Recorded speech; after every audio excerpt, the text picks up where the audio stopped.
Vamos a continuar con nuestra enseñanza sobre el tema de la iglesia. Estamos tocando el tema de este mes, se llama Edificaré mi iglesia, y es un tema muy hermoso del cual digamos que no contamos con el beneplácito de poderlo predicar todo un año, porque nos daría para predicarlo todo un año, y vamos a predicar algunos aspectos importantes de esta expresión de edificaré mi iglesia. Recordemos que el texto está en Mateo 16, 18, dice: yo también te digo que tú eres Pedro, y sobre esta roca edificaré mi iglesia, y las puertas del Hades no prevalecerán contra ella. Y dice el 19: y a ti te daré las llaves del reino de los cielos, y todo lo que atares en la tierra será atado en los cielos, y todo lo que desatares en la tierra será desatado en los cielos. El domingo pasado hablábamos de tres aspectos de lo que significaría para nosotros, o lo que debe significar que Jesús edificaría su iglesia. Y recordemos que el primer aspecto es que la iglesia es de Cristo, que Él pagó el precio por esta iglesia, a la cual hoy digamos que en este sitio estaríamos diciendo que estamos reunidos los hijos de Dios, aquellos que voluntariamente hemos recibido a Cristo en nuestro corazón, lo hemos aceptado como el Señor y el Salvador de nuestra vida. Estamos reunidos aquí. ¿Por qué? Porque realmente es Él, a través de su Espíritu Santo, el que nos atrapa. Y hemos hablado también, el domingo pasado estuvimos hablando también lo que significaría edificar esa iglesia y las herramientas que el Señor ha usado para la edificación de la iglesia. Y hoy quiero comenzar a compartir, de aquí a que finalicemos el mes de julio, algunas características y metáforas acerca de la iglesia. Hoy solo voy a alcanzar a hablar de una característica acerca de la iglesia, y la vamos a encontrar en Hechos capítulo 2, versículos 36 al 47. Pero antes de mencionar esa característica, yo quiero que nos enfoquemos un poco acerca del concepto de iglesia. Realmente, cuando yo comencé a asistir a mi iglesia, a mí nunca me hablaron de qué es la iglesia. O sea, nunca me dijeron qué es la iglesia. Yo simplemente asistía, ¿cierto? Y a veces damos por sentado que sabemos qué es la familia.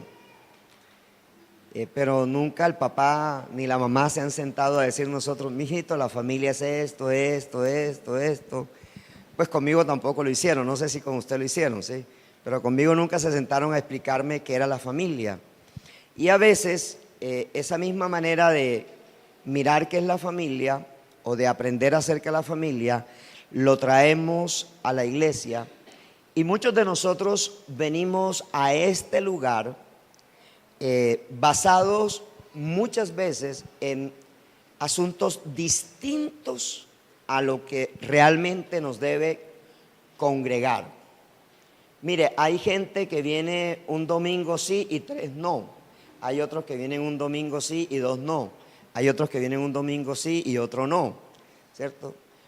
Y yo, estudiando este tema, decía: la verdad es que esas personas hasta tienen razón en venir un domingo sí y un domingo no, o venir un domingo al año, o venir 2 domingos al año.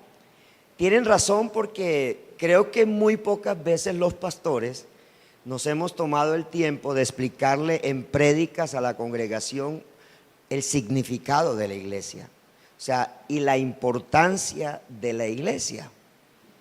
Y eso tal vez ha traído como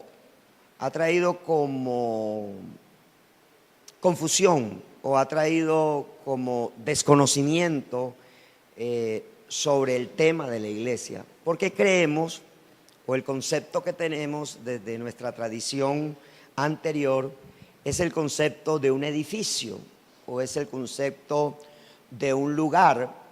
Y usted iba a ese oficio religioso, usted iba porque su mamá desde muy niño lo llevó, desde muy niña la llevó a ese lugar. Es más, a usted sin pedirle permiso le bautizaron.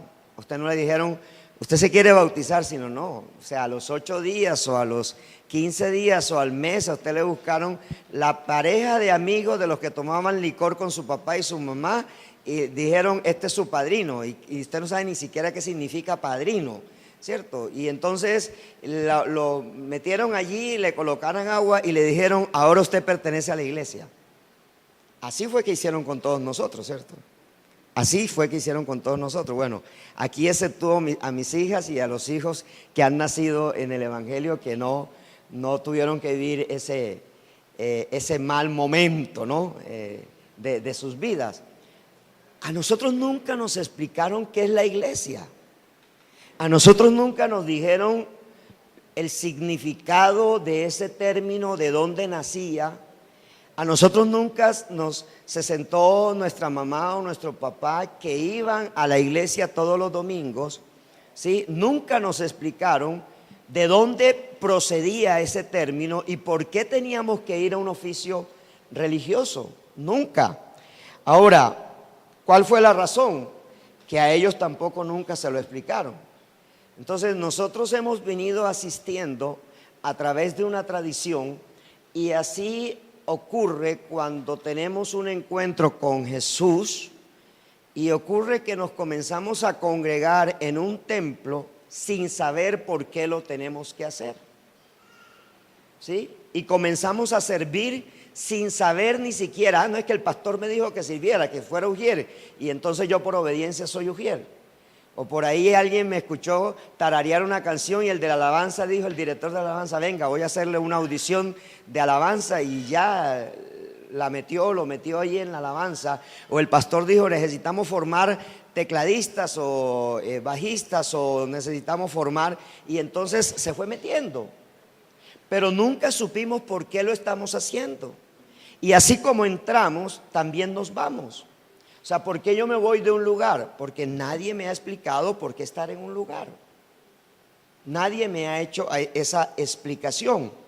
Y yo me tomé a la tarea de investigar a favor de ustedes, pero lógicamente que aprendí yo muchísimo, es que la mejor definición de iglesia es aquella comunidad donde los que se congregan han aceptado por fe a Jesús como el Señor y Salvador de sus vidas, y a los que en la Biblia se les llama santos de Dios.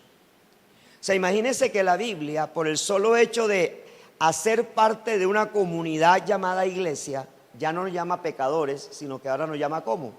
Santos, santos de Dios. Y ese concepto de santos de Dios es fundamental para nuestra edificación como hijos de Dios. Es fundamental. El poder cambiar el paradigma de pecador a santo es muy importante, porque el cambio de paradigma no se hace porque yo quiero, sino que es un cambio que se produce resultado de la sangre de Cristo en mi vida, resultado del sacrificio de Cristo en mi vida. Recordemos que Jesús le dijo a Pedro, porque fue el que se levantó a dar la declaración que Él es el Cristo, el Hijo del Dios viviente. Pedro, sobre esa declaración edificaré mi iglesia y la muerte no podrá destruirla. Yo lo expliqué ya el domingo pasado, porque la muerte no puede destruir la iglesia. Ahora, esta declaración de Jesús lleva implícito que Cristo solamente puede trabajar en la vida de aquellos que voluntariamente aceptan el evangelio suyo como su norma de vida y se somete a los principios y reglas del reino de Dios, teniendo como precedente que Jesús es su Rey y su Señor. O sea, que yo solamente puedo congregarme o solamente debería congregarme continuamente en una comunidad alrededor de un templo. Esto es un edificio, esta no es la iglesia, o sea, las paredes no es la iglesia es lo que está reunido en este momento, ¿sí? Yo solamente debería congregarme si Jesús es mi Señor y mi Salvador, y si es mi Rey.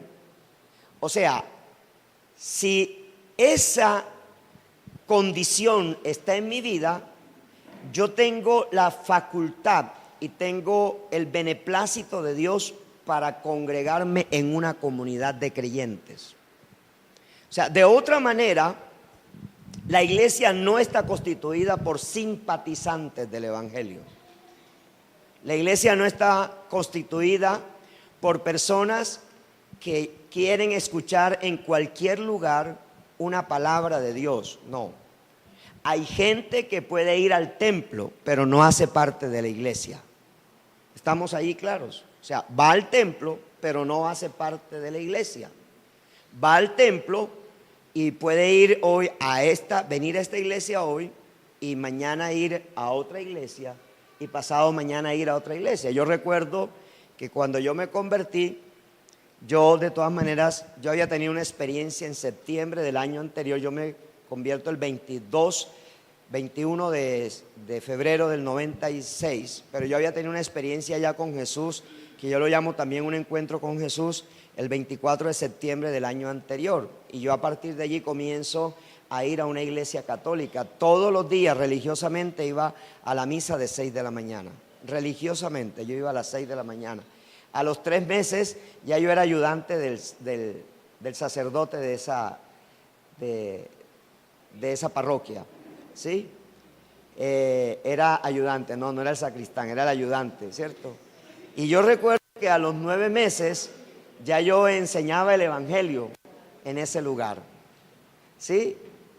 Y conozco del Señor en centro bíblico y yo seguía yendo todos los días a las 6 de la mañana, pero iba los viernes de vigilia, iba los domingos e iba los miércoles a centro bíblico a escuchar.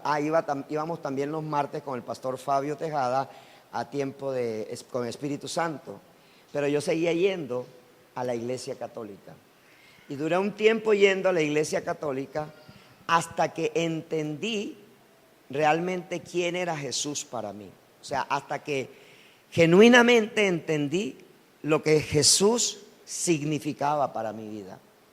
Y cuando ya comencé a no encontrarle sabor a lo que hacía en el otro lugar, entonces ya mi único restaurante fue la iglesia cristiana. Ya no había más restaurante espiritual donde alimentarme, sino en la iglesia cristiana. Ahora, yo le puedo decir que me ayudó. A mí lo que me ayudó a firmar mis pies en la iglesia de Cristo se llama la palabra de Dios. O sea, yo me comencé a comer ese libro llamado la Biblia. O sea, en el primer mes de mi conversión, yo me leí toda la Biblia. En el primer mes. Yo no trabajé, yo dejé de trabajar unos 6 meses. O sea, yo era metido en la palabra del Señor, metido en la palabra del Señor. Creo que mi esposa llegó a pensar en qué locura metí yo a Marcos. O sea, yo creo que ella llegó a pensar porque realmente yo no trabajaba. Yo iba a visitar a un cliente y yo terminaba el cliente hablándole del Señor. Yo iba a hacer negociaciones y yo terminaba, o sea, si la persona mostraba algún problema, yo terminaba dándole una consejería a esa persona. Pero a mí lo que comenzó a hacerme entender el cambio de vida que se había producido en mí fue la palabra de Dios. De manera que yo no puedo conocer a Jesús si no es a través de la palabra. Yo no puedo entender qué es la iglesia si no es a través de la palabra. La palabra es la única fuente de vida que tenemos para entender por qué voy a una comunidad. Por qué los domingos me levanto y como un autómata me arreglo, me visto, me baño, me cambio, hago ayuno si voy a hacer ayuno o desayuno si no voy a hacer ayuno y voy y marcho hacia el culto de la iglesia. Porque no es una costumbre para nosotros, sino es un vínculo de vida. O sea, hay una diferencia entre ir a un oficio religioso y ser parte de una comunidad de creyentes. Hay una gran diferencia. La gran diferencia es que yo puedo tener una religión y asisto a un oficio religioso para sentirme bien. La gente practica yoga porque se siente bien. La gente practica las religiones orientales porque se sienten bien. Es más, son religiones secularistas, son religiones establecidas por el mismo hombre, inventadas por el mismo hombre. Pero Jesús no se inventó una iglesia. Jesús no es el fundador de una religión. Jesús es el fundador de un nuevo modelo de vida, de una vida que trasciende lo terrenal para pasar a una esfera celestial. Por eso el apóstol Pablo, cuando habla de la iglesia, dice que nosotros tenemos una ciudadanía diferente, que somos ciudadanos del reino de los cielos.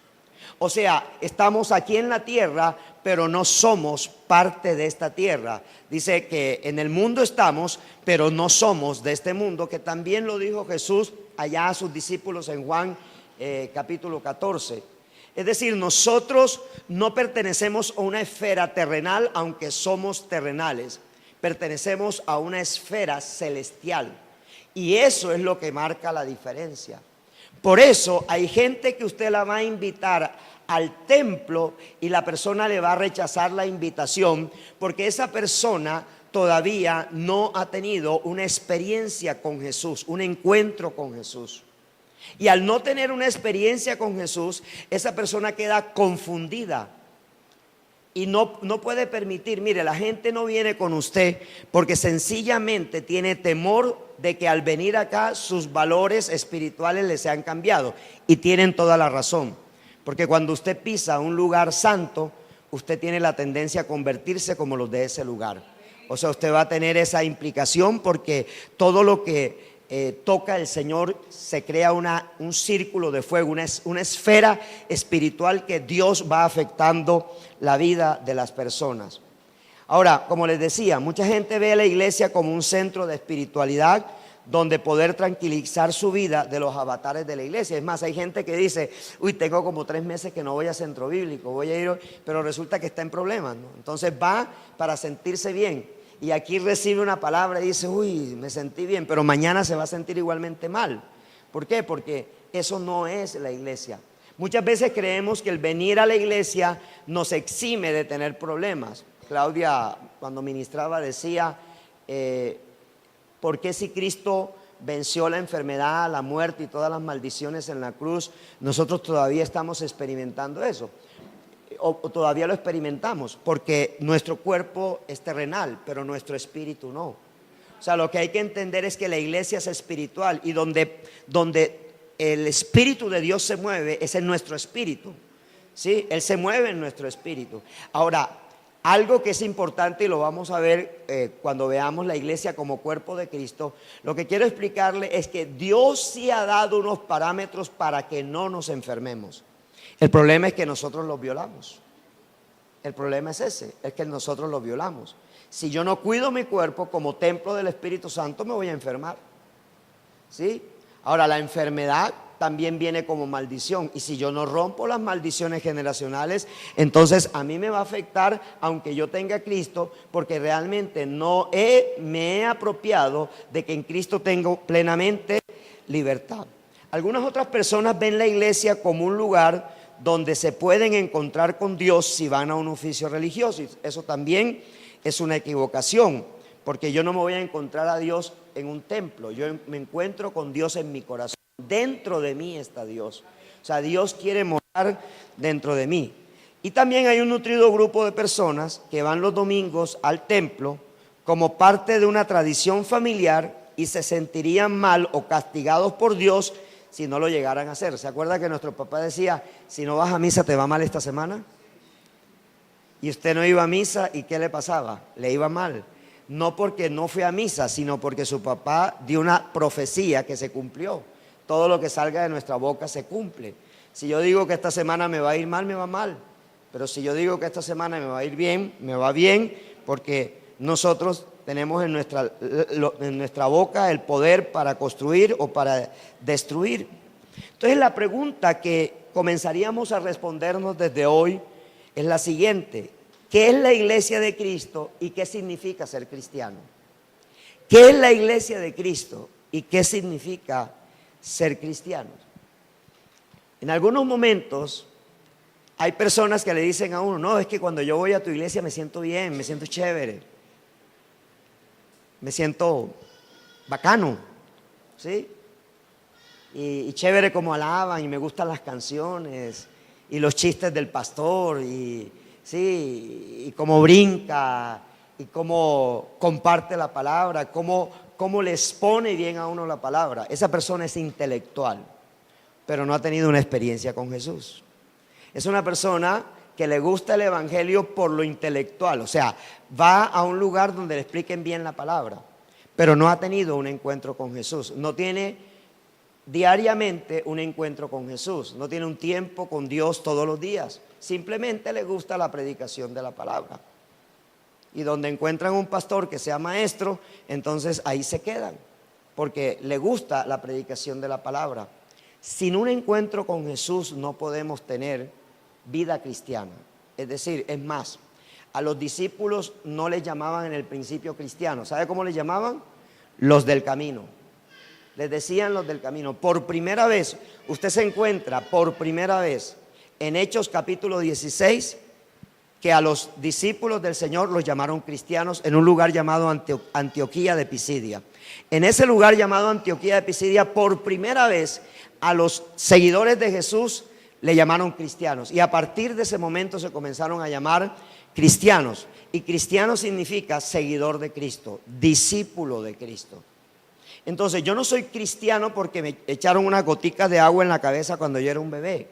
Yo soy cristiano cuando decido personalmente y voluntariamente seguir a Cristo después de haber pasado por un proceso de arrepentimiento por todos los pecados con los cuales lo ofendí antes. Y entonces cuando recibo el perdón de Dios, yo automáticamente no me vuelvo cristiano. Hacemos la aclaración: uno no se vuelve cristiano, uno se hace parte del cuerpo de Cristo, que es diferente. O sea, no nos volvemos cristianos. Nosotros no hemos cambiado de religión, nosotros no hemos cambiado de iglesia, nosotros no hemos cambiado de religión. Nosotros lo que hemos cambiado es de relación. O sea, hemos aprendido a tener una relación verdadera con Jesús. Y para que esa relación verdadera se sostenga en un edificio llamado el cuerpo de Cristo, Jesús tiene toda una serie de instrumentos que Él mismo diseñó para que su cuerpo fuese edificado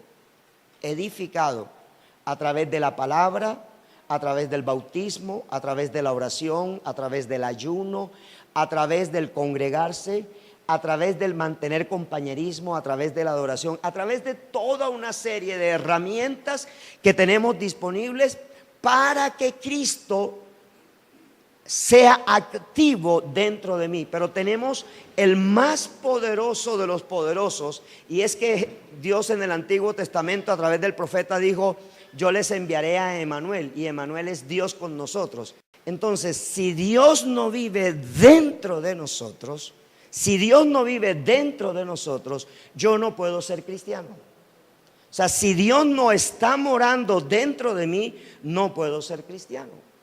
Y no puedo ser cristiano porque la única razón para ser cristiano es que el Espíritu de Dios tome la decisión de morar dentro de mí. Él debe morar dentro de mí. Él debe hacer parte de mí. Porque si no es parte de mí, no soy cristiano. Cierto día, una madre decidió cambiarse de iglesia porque su hijo no se había convertido.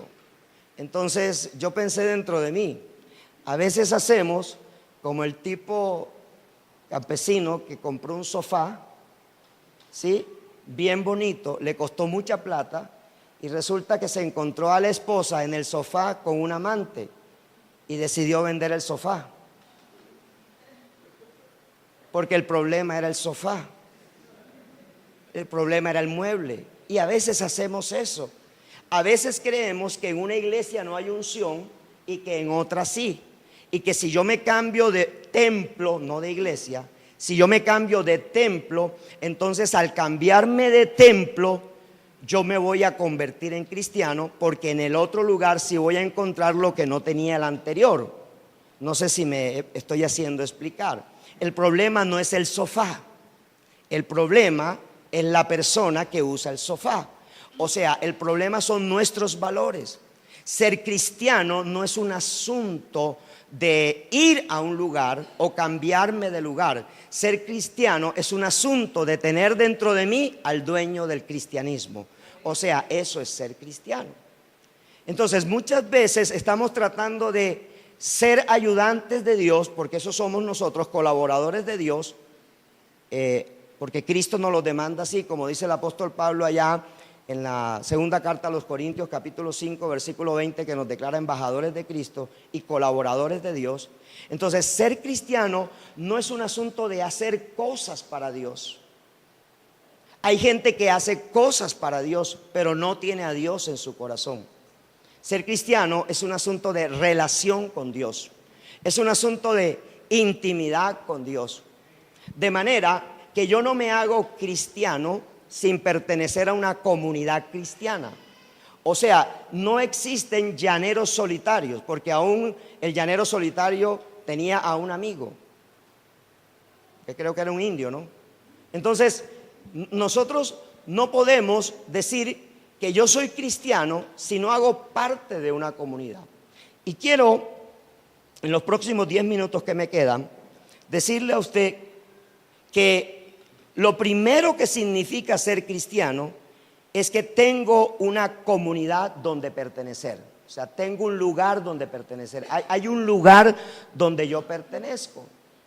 Yo sé que aquí hay gente que ha llegado de otras iglesias o que han tenido la oportunidad de conocer del Señor en otras iglesias, y a veces nos tenemos que trasladar de iglesia porque nos trasladamos de ciudad, o a veces nos trasladamos de barrio y ya nos queda difícil asistir a la iglesia donde nacimos o donde estuvimos. Pero mire, hay algo importante: cuando alguien se va a trasladar de comunidad, debe llevar una carta de su pastor a la siguiente comunidad para donde va. El problema es que nosotros primero buscamos la comunidad, nos vamos para la comunidad, y cuando nos exigen allá la carta del pastor, entonces venimos a pedirla a la comunidad donde pertenecíamos antes. Y sobre eso también voy a hablar, sobre lo que es la membresía, y ojalá pudiéramos tener un mes completo sobre lo que es el tema de membresía. Vamos a Hechos capítulo 2, versículo 36 al 47. Hechos capítulo 2, versículo 36 al 47. Dice la Escritura: sepa pues ciertísimamente toda la casa de Israel, que a este Jesús, a quien vosotros crucificasteis, Dios le ha hecho Señor y Cristo. Al oír esto, se compungieron de corazón y dijeron a Pedro y a los otros apóstoles: varones hermanos, ¿qué haremos? Pedro les dijo: arrepentíos y bautícese cada uno de vosotros en el nombre de Jesucristo para perdón de pecados, y recibiréis el don del Espíritu Santo. Porque para vosotros es la promesa, y para vuestros hijos, y para todos los que están lejos, para cuantos el Señor nuestro Dios llamare. Y con otras muchas palabras testificaba y les exhortaba diciendo: sed salvos de esta perversa generación. Así que los que recibieron su palabra fueron bautizados, y se añadieron aquel día como 3,000 personas, y perseveraban en la doctrina de los apóstoles, en la comunión unos con otros, en el partimiento del pan y en las oraciones. Y sobrevino temor a toda persona, y muchas maravillas y señales eran hechas por los apóstoles. Todos los que habían creído estaban juntos y tenían en común todas las cosas. Mire lo que dice: todos los que habían creído, ¿cómo estaban? Juntos, y tenían en común todas las cosas. Y vendían sus propiedades y sus bienes y los repartían a todos según la necesidad de cada uno. Y perseverando unánimes cada día en el templo y partiendo el pan en las casas, comían juntos con alegría y sencillez de corazón, alabando a Dios y teniendo favor con todo el pueblo. Y el Señor añadía cada día a la iglesia a los que habían de ser salvos, aunque en realidad es a los que iban siendo salvos. Entonces observemos que aquí aparece un concepto que es nuevo. Ya no aparece un concepto de templo, ahora aparece un concepto de comunidad. Comunidad, personas que se unen alrededor de una fe, personas que se unen alrededor de unos valores, personas que se reúnen alrededor de un Señor, de un Rey. Esa es la característica de la iglesia del Señor. Entonces, cuando se habla de grupos pequeños y yo no hago parte de un grupo pequeño, entonces quiere decir que yo estoy menospreciando una manera como tiene Jesús para edificar mi vida. Hay gente que dice, yo voy a la iglesia los domingos, ¿por qué tengo que ir a un grupo? Porque parte de tu edificación está en un grupo pequeño también. Parte de tu vida, de tu crecimiento espiritual está en un grupo pequeño. Pero hay gente que va a un grupo pequeño y no viene al templo. ¿Y yo por qué tengo que ir al templo? Porque realmente el templo es donde están todos tus hermanos, porque el grupo pequeño no es toda tu iglesia. Toda tu iglesia está los domingos, es decir, hay una comunidad grande con la cual tú te tienes que también asociar. Hay una comunidad grande con la cual tú también te tienes que reunir. Y allí muchos de nosotros, cuando somos líderes, desde un principio le decimos, no, tú puedes venir al grupo, no importa que no vayas a la iglesia. Y ya tú dijiste una palabra. Ahora dígame, su hijo tiene 4 o 5 años, 6 años, 7 años. No lo ha mandado al colegio porque su hijo dice, papi, ¿para qué colegio? Si quiere venga y usted enséñame aquí. ¿O para qué profesor? ¿O para qué esto? Ahora, nosotros como padres ponemos a nuestros hijos en un colegio sin pedirle permiso a nuestros hijos. Eso no es. Nosotros no le decimos a los hijos, hijito, ¿usted le gusta el colombo sueco? No, o sea, nosotros conocemos el perfil del colombo sueco y los metemos en el colombo sueco. Por los valores, porque nos acompañan, porque hacen parte de... O sea, lo tenemos como parte de nuestro proyecto de vida. El colegio lo escogemos por eso. Cuando usted no sabe qué es la iglesia, su hijo estudia en cualquier lugar. O cuando usted no sabe qué es la iglesia, entonces usted hace cualquier cosa.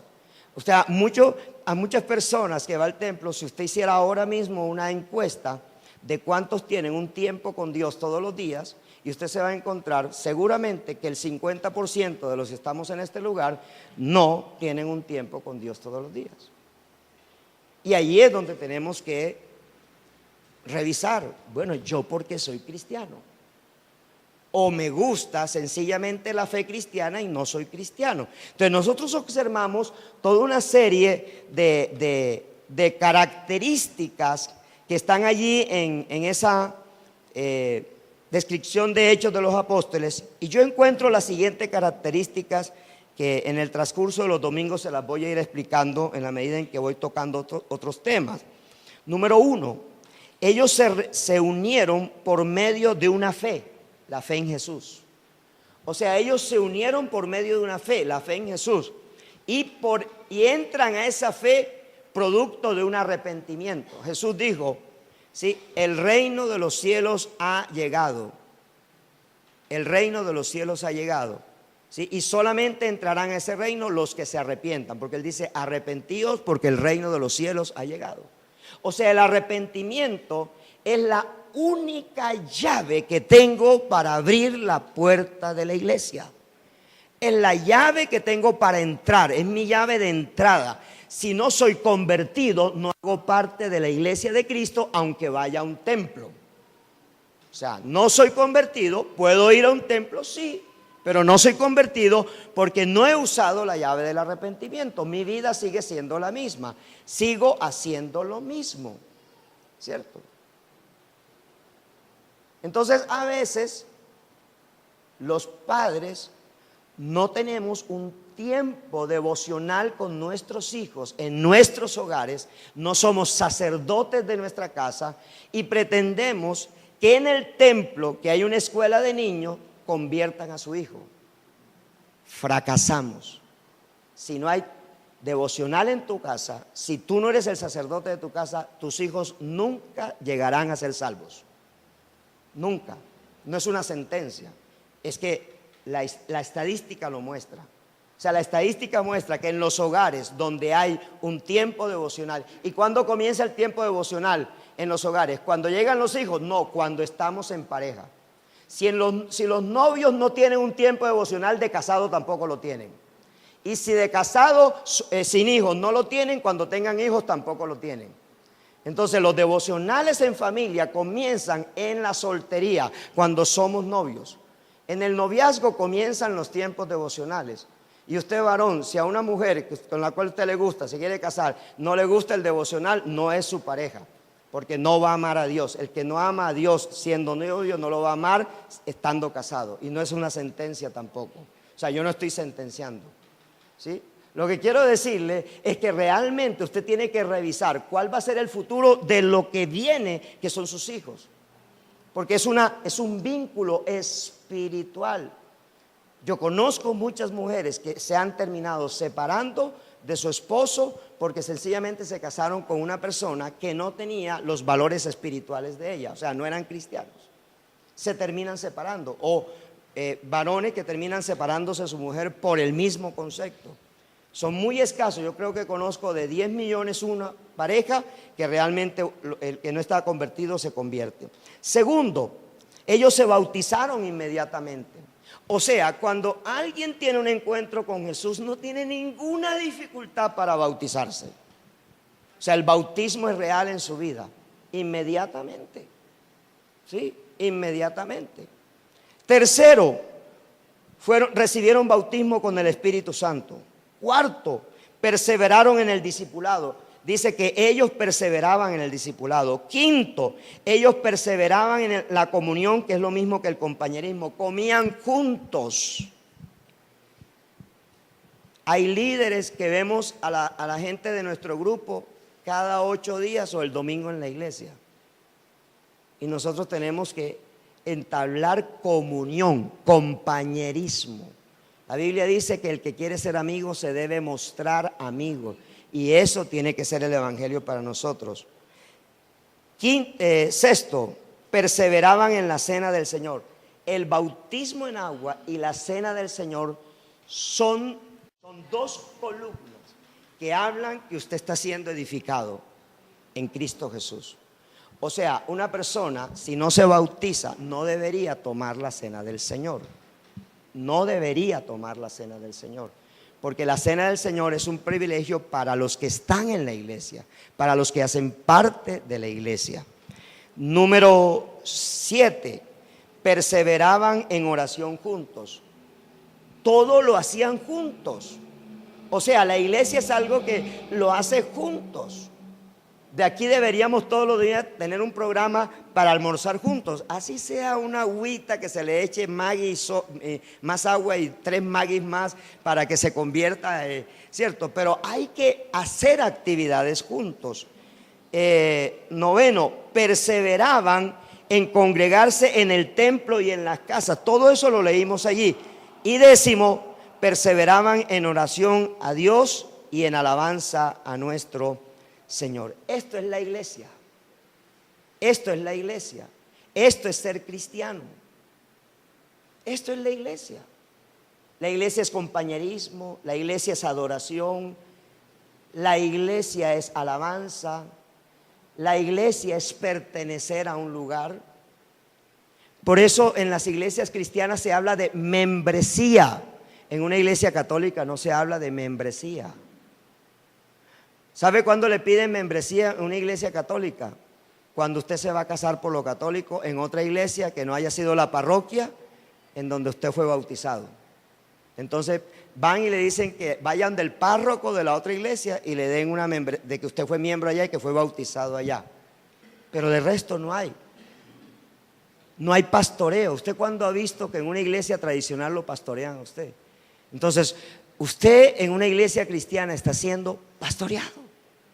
Y esa es la iglesia cristiana, una iglesia de pastoreo. Amén. Pongámonos en pie y démosle gracias al Señor por este tema.